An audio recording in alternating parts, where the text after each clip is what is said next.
ಸಿದ್ದರಾಮಯ್ಯ 5 ವರ್ಷಗಳ ಕಾಲ ಸಿಎಂ ಆಗಿರ್ತಾರೆ. ಸಿಎಂ ತುಂಬಾ ಆಕ್ಟಿವ್ ಆಗಿದ್ದಾರೆ, ಕೆಲಸ ಮಾಡ್ತಾ ಇದ್ದಾರೆ. ಕೋಲಾರದಲ್ಲಿ ಶಾಸಕ ಕೊತ್ತೂರು ಮಂಜುನಾಥ್ ಹೇಳಿಕೆಯನ್ನು ಕೊಟ್ಟಿದ್ದಾರೆ. ಕೆಪಿಸಿಸಿ ಅಧ್ಯಕ್ಷರ ಬದಲಾವಣೆ ಅನ್ನೋ ಪ್ರಶ್ನೆನೇ ಇಲ್ಲ. ಡಿಕೆಶಿ ಅವರು ಹಿರಿಯ ನಾಯಕರಿದ್ದಾರೆ, ಕೆಪಿಸಿಸಿ ಅಧ್ಯಕ್ಷರು ಇದ್ದಾರೆ.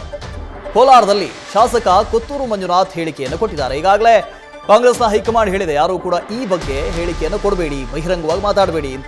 ಆದರೂ ಕೂಡ ಬಹಿರಂಗವಾಗಿ ಮಾತನಾಡುವಂಥವರ ಸಂಖ್ಯೆ ಕಡಿಮೆ ಆಗಿಲ್ಲ. ಸರ್, ಇವಾಗ ನಮ್ಮ ಪಕ್ಷದಲ್ಲಿ ಯಾವುದು ಗೊಂದಲ ಇಲ್ಲ, ಏನೂ ಇಲ್ಲ ಸರ್. ಎಲ್ಲ ಅವರವರು ತೋರಿಸ್ಕೊಳ್ತಾ ಇರೋದು, ಅವರವರು ಮಾಡ್ಕೊಳ್ತಾ ಇರೋದು ನಿಮ್ಮ ಟಿವಿಗಳಲ್ಲಿ ನಾವು ನೋಡ್ತಾ ಇರೋದಾದ್ರೆ ನಮಗಂತೂ ಏನೂ ಗೊತ್ತಿಲ್ಲ.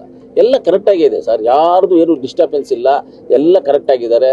ಸಿದ್ದರಾಮಣ್ಣ ಅವರು ಆರಾಮಾಗಿದ್ದಾರೆ, ಆರೋಗ್ಯವಂತರಾಗಿದ್ದಾರೆ, ಬುದ್ಧಿವಂತರಾಗಿದ್ದಾರೆ, ತುಂಬ ಆ್ಯಕ್ಟಿವ್ ಆಗಿದ್ದಾರೆ, ಕೆಲಸ ಮಾಡ್ತಾ ಇದ್ದಾರೆ. ಕೆಲಸ ಮಾಡೋದಕ್ಕೆ ನಾವು ಬಿಡೋಣ ಅಷ್ಟೇ. ಅದು ಗೊತ್ತು. ಕೆಪಿಸಿಸಿ ಅಧ್ಯಕ್ಷರಾಗಿದ್ದಾರೆ. ಅವರು ಸೀನಿಯರ್ ಲೀಡರ್, ನಮಗೆ ಅವರು ಸೀನಿಯರ್ ಲೀಡರು ಪಾರ್ಟಿನಲ್ಲಿ. ಕೆಪಿಸಿಸಿ ಅಧ್ಯಕ್ಷರು ಬದಲಾವಣೆ ಪ್ರಶ್ನೆ ಏನು ಇಲ್ಲ ಸರ್. ಬದಲಾವಣೆ ನೀವು ಹೇಳ್ತಾ ಇರೋ ಟಿವಿಗಳಲ್ಲಿ ಹೇಳ್ತಾ ಇರೋದು ಅಷ್ಟೇ ಸರ್. ನಮ್ಮಲ್ಲಿ ಎಲ್ಲೂ ಬದಲಾವಣೆ ಇಲ್ಲ ಸರ್. ಇದು ಪಕ್ಷ ಬೇರೆ, ಗೌರ್ಮೆಂಟ್ ಬೇರೆ. ಇಲ್ಲ ನ್ಯೂಸ್ ಫಸ್ಟ್ ನಿರ್ಭೀತಿಯಿಂದ ನಿಮ್ಮ ಪರವಾಗಿ.